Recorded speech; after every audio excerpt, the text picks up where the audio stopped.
Seusai dibebaskan dari penjara Israel, Farida Nijim membongkar kengerian pasukan pertahanan Israel atau IDF.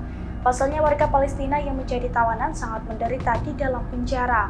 Ia mengaku tidak diberi makan dan minum yang layak dan bahkan dipermalukan. Farida Nijim merupakan salah satu warga Palestina yang dibebaskan IDF ketika gencatan senjata. Setelah bebas, ia mengungkapkan kondisi yang dialami para tawanan di penjara-penjara Israel. Ia mengatakan para tawanan tidak diberi air minum bersih atau makanan yang cukup. Farida juga mengaku bahwa para tawanan juga dipermalukan selama perjalanan pulang. Pasalnya Zionis selalu memperlakukan para tawanan dengan sangat buruk. Mengingat hal itu, Farida pun mengaku sangat senang telah dibebaskan.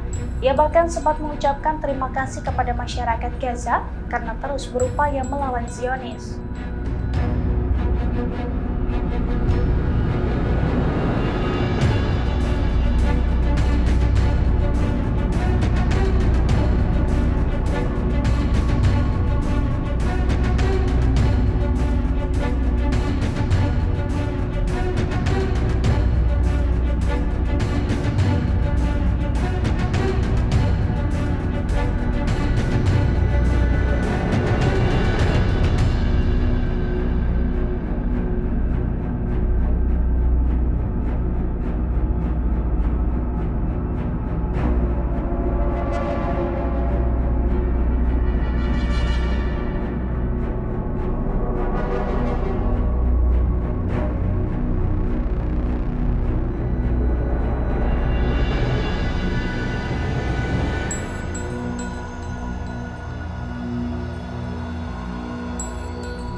Download Tribun X sekarang, menghadirkan lokal menjadi Indonesia.